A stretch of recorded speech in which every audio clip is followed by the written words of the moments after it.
Muy buenos días, estimados estudiantes de la materia de etnopsicología. Este es el tercer video que se cuelga para nuestra tercera semana. Y bueno, en cuanto al contenido que vamos a avanzar, permítanme hacer una presentación.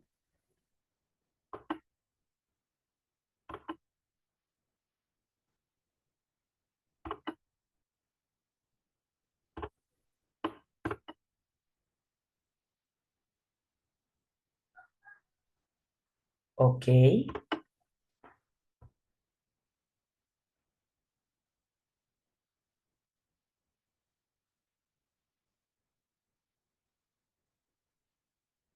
muy bien.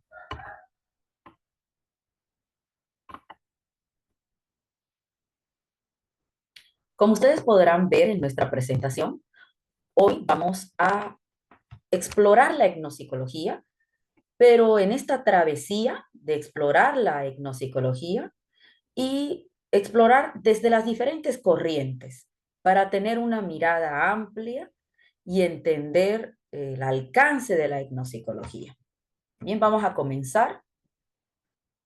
Como siempre, vamos a adoptar el concepto desarrollado eh, por uno de los autores fundamentales en etnopsicología, que nos manifiesta Díaz Guerrero nos manifiesta una definición de etnopsicología que va a entenderla como una rama de la psicología, como ya habíamos dicho en clase, que va a tratar de estudiar estas interacciones entre los procesos psicológicos y las características culturales. Básico es que entendamos eso. Y bueno, hemos también ya abarcado esto de la importancia, pero es importante también señalar que los conceptos que vamos a ir desarrollando para esta tercera sesión van muy involucradas con varios autores, pero en especial vamos a rescatar a Díaz Guerrero, que es un referente latinoamericano en etnopsicología, y también, por ejemplo, conceptos como los desarrollados por Fran Boas.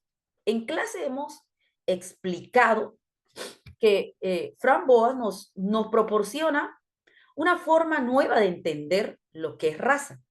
Recordemos que con ustedes estábamos indagando los conceptos en nuestra segunda sesión presencial y cómo este concepto de raza, que es entendida, por ejemplo, como esa forma en la que las sociedades clasifican, categorizan a las personas en función de qué decíamos en clase. Quienes recuerdan, hablábamos de que se clasificaba, se categorizaba en función del fenotipo, la apariencia externa, en función de también aspectos culturales o de origen. ¿Recuerdan ustedes? Pero aquí, Fran Boas y otros autores como Max Torres, Peter Watt, ¿qué nos ofrecen? ¿Qué nos señalan? Nos otorgan un nuevo concepto de raza que ya abarca esto de un constructo social. Recuerden que con ustedes indagamos en nuestra segunda sesión presencial cómo hay conceptos, perdón, hay casos donde el concepto raza cobra un sentido distinto. Quienes recuerdan cuando indagamos los casos que hacíamos en Papler, veíamos cómo este concepto, más que nada, está construido, ¿no? Entonces, indagábamos esto y superábamos este entendido de raza como un aspecto eh, eh, fenotípico, ¿no? Superábamos ese punto y comenzamos a entender otra forma el concepto de raza. Vamos a entender otros conceptos polémicos como etnia, como cultura, bueno, cultura entendido por todo lo que hace el hombre, etnia, que lo vamos a también abarcar en la tercera sesión, para entender, ¿no?, los limitantes que existen, entendidos entre etnia, pueblo indígena, ¿no?, cultura. Bueno, eso en nuestra sesión presencial, que vamos a entrar en un especial debate. para comprender también estos conceptos y enraizarlos bien para que nuestras futuras intervenciones consideren, ¿no? El relativismo cultural, siempre partiendo de despojarnos de este etnocentrismo que necesariamente nos ha acompañado durante mucho tiempo, inevitablemente de forma invisible, está ahí. Entonces vamos a ir despojándonos de ciertos prejuicios, de ciertas preconcepciones. Bien, continuando.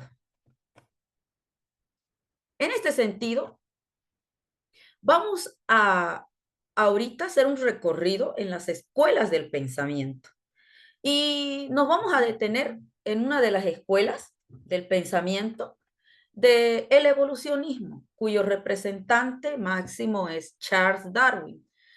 En este pequeño punto, el evolucionismo nos aportará sugiere, ¿no? Que las características psicológicas de los individuos han evolucionado a lo largo del tiempo para adaptarse a su entorno.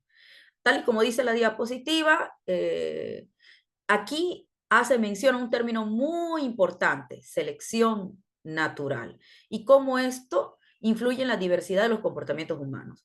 Quienes recuerden el video analizado en clase, también clase presencial, del pueblo Tsimane, el pueblo Tsimane nos muestra un ejemplo claro de cómo se dio este proceso de selección natural.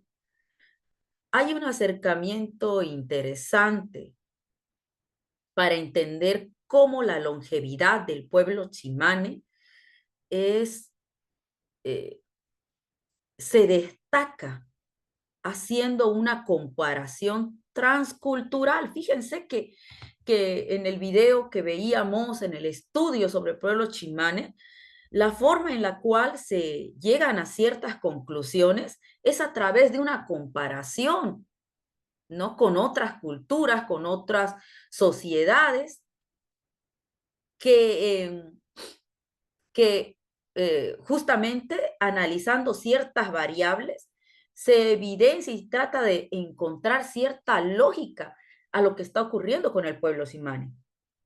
Y lo que más llama la atención y lo que siempre ha movilizado al ser humano, esta preocupación latente de alargar la vida, ¿no? De, de, de proporcionar calidad de vida también, que es lo que en realidad debería buscarse, la calidad de vida. En este caso, el pueblo Shimane nos muestra en el estudio efectuado cómo el mismo ha pasado por un proceso de selección natural. Fijémonos que si bien hay un polo que muestra un pueblo cuya longevidad llama la atención, cuyo estado físico, mental, hasta es carente de deterioro, un deterioro tan lento que llama poderosamente la atención de científicos y otros, y que debería llamar la atención de forma interna al Estado boliviano para proteger a un pueblo indígena originario campesino dentro del territorio nacional, para que el mismo no se vea afectado también, porque fíjense que todo estudio externo, por más que intente no generar cierto impacto, lo hace, ¿no? Entonces, también en esos aspectos hay que ser muy cuidadosos y celosos con relación a la preservación de lo que tenemos, al cuidado y protección de lo que tenemos. Y en el estudio era evidente cómo, a pesar de que hay un polo de longevidad notorio en el pueblo indígena originario campesino como es el Chimane, también había datos interesantes que nos hacían alusión a, a situaciones en cuanto a la mortandad infantil y cómo esto también mostraría, nos daría a entender un proceso de selección natural, donde los más fuertes han sobrevivido y, y, y, y nos muestra también otros datos interesantes que acompañan esta selección. Claro que lamentablemente también el reportaje nos da a entender que la forma de vida del pueblo tsimane se ha visto afectada en última instancia, incorporándose nuevas eh, formas para subsistir que no eran propias del pueblo tsimane y que éstas tendrán un impacto también en su longevidad.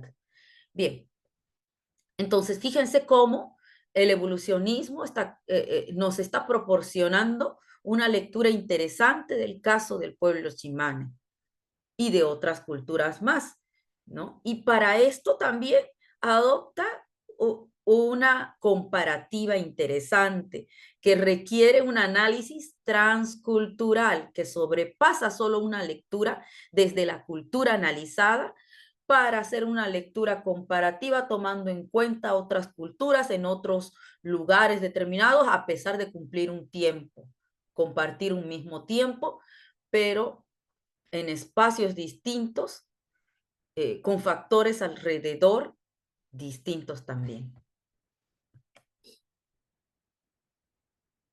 Y bueno, eh, eh, algo que debo dar énfasis, ya que estamos hablando, acabamos de mencionar esto de hacer estudios transculturales. Recuerden, estimados jóvenes, que por ejemplo Díaz Guerrero eh, nos hablaba de esto. Quienes recuerden la lectura que hacíamos de una aproximación a la etnopsicología, era sobre esta propuesta que señalaba en aquello, hace décadas ya, Rogelio Díaz, con referencia a esa psicología transcultural, ¿no? Pero eso sí, cabe aclarar que en el caso que nos proponía hace décadas Rogelio Díaz Guerrero, ponía énfasis en qué, en la cognición y en la personalidad, recordémoslo, y nos proponía 5 objetivos. Y dentro de estos 5 objetivos estaban estas variables socioculturales, quienes recuerdan, ¿se acuerdan? De que nos proponía Díaz Guerrero, por ejemplo. Hablaba sobre, dentro de las variables, por ejemplo, una era cómo se confronta el estrés, ¿no? Cómo confronta el estrés una cultura como es la mexicana en comparación con otra cultura. Bien, y bueno, ¿por qué rescato ese punto de Díaz Guerrero en estos momentos para hacer mención del funcionalismo con un importante representante como es Bronislao Malinowski? Por ejemplo, eh, quiero señalar, por ejemplo, que cada elemento cultural cumple una función, ¿bien? Entendámoslo así. Si bien en estos momentos lo que leemos en la diapositiva es que el funcionalismo, defendido por Bronislaw Malinowski, sostiene que cada elemento cultural tiene una función determinada que contribuye a la estabilidad social. Yo me animaría también a decir de que eh, para mantener esta estabilidad y funcionalidad, es necesario que cada elemento cumpla una función. Por ejemplo, se los coloco así. Eh, Recordemos que, por ejemplo, las historias, a los mitos, leyendas y otros, hasta esos elementos culturales evidentes en todas las culturas, porque en todas las culturas habrán mitos, leyendas, ¿no? Que se transmiten y estos mitos y leyendas cumplen una función determinada. En este caso, dentro de las culturas, eh, los mitos, leyendas, muchas veces cumplen una función de regulación de la conducta de las personas. Por supuesto que sí. Otro elemento importante que vamos a encontrar en la cultura, en las culturas, es que siempre va a haber este elemento de afinidad necesario, la familia. Y es porque el ser humano para sobrevivir requirió eh, es- eh, unirse con cierto grado de afinidad consanguinidad para poder sobrevivir. Porque en las primeras etapas del desarrollo de todo ser humano, jóvenes, se halla vulnerable y requiere que un grupo, un gen u otro se una en común para proteger estas primeras etapas del desarrollo, donde te hallas vulnerable. Y esta familia, esta unidad, ¿no? Transmite también mucho de lo suyo, ¿no? Lo que es de la cultura, lo que es de este pueblo indígena, es transmitido de padres a hijos. Y evidentemente esto fundamental y necesario que la familia cumpla esa función, ¿bien? Cumpla esa función de proteger a los miembros, que también los mitos, leyendas y demás sean transmitidos de generación en generación. Hasta esto cumple una función de regular la conducta de las personas. El hecho de que emerjan liderazgos sea que sea un matriarcado, un patriarcado en determinadas conductas, cumple una función que implica otorgar cierto orden y regularidad, ¿no? Generar este orden y regularidad que requieren los grupos, pueblos, naciones para poder subsistir y cohabitar. Bien, entonces, cada elemento cumplirá una función determinada. Bien, sigamos. Y a ver, algo también que me encanta recalcar en el caso de Bronislaw Manilowski, el funcionalismo, fue esto de la incursión. Aquí vamos a ver esta incursión interesante de hablar de la observación participante. Creo que aquí ya también es un buen aporte el hecho de hablar de una observación participante. Décadas anteriores a Bronislaw, quizás la forma más común y recurrente de obtener información u otros sea la observación, ¿no?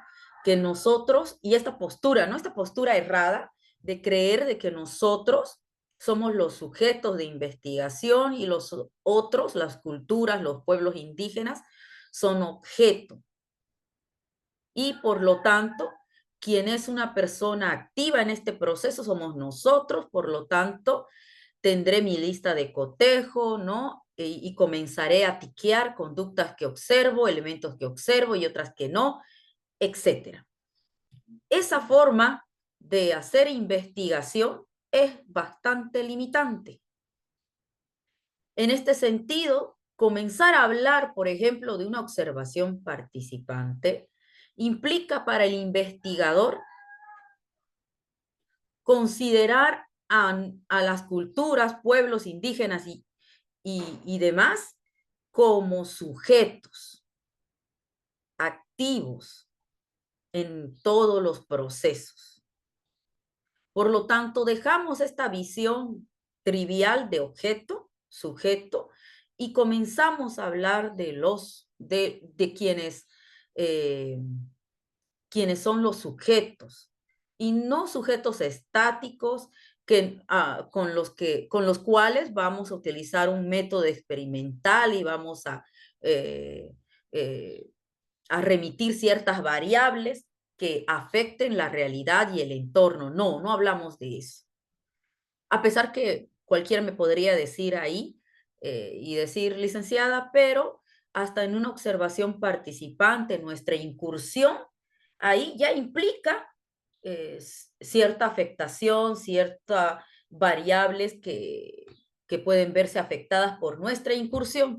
Lo sé, pero fijémonos que es una mirada distinta a la de objeto-sujeto. Ya ahí me quiero remitir, a pesar que hay cierta polémica de señalar que hasta en las observaciones participantes, nuestra incursión eh, implica cambios, implica afectación a todo este proceso de hacer investigación y demás, pero yo quiero irme a esta postura que siempre tenemos en investigación de creer que somos, que hay objetos y sujetos, ¿no? Y que necesariamente el investigador con un bagaje proveniente de la cultura occidental o europea, creemos nosotros tener toda la absoluta razón y que estos estudios son de pueblos indígenas, además con otra noción errónea que, que también comenzamos a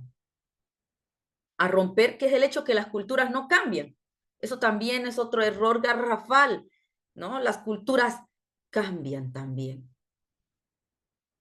con el transcurrir del tiempo, no estamos en una estática.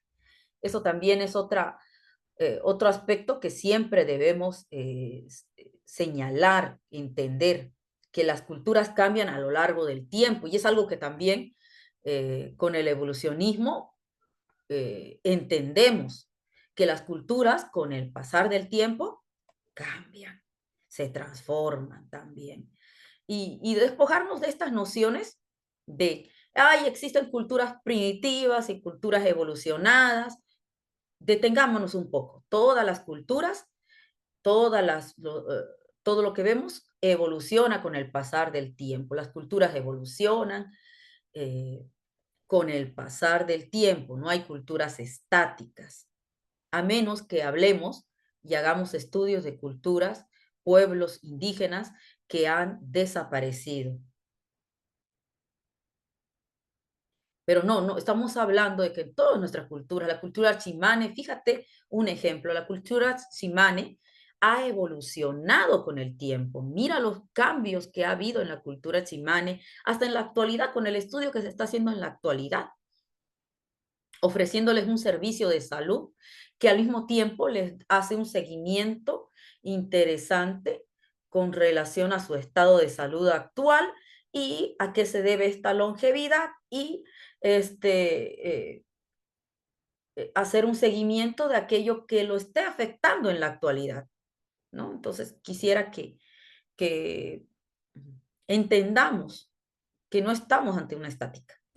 Bien, sigamos con el estructuralismo. Con el estructuralismo entenderemos, jóvenes, por ejemplo, aquí vemos como representante a Levi Strauss.